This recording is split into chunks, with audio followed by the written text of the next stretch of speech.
அரசாளும் மீனாக்கு மாநகர் காஞ்சியிலே காமாட்சி மதுரை அரசாளும் மீனாக்கு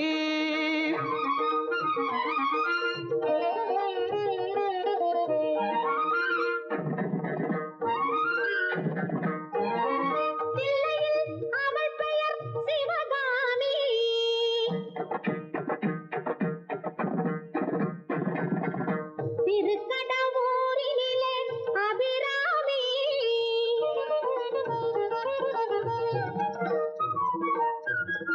தில்லையில் அவள் பெயர் சிவகாமி திருக்கடவூரினிலே அபிராமி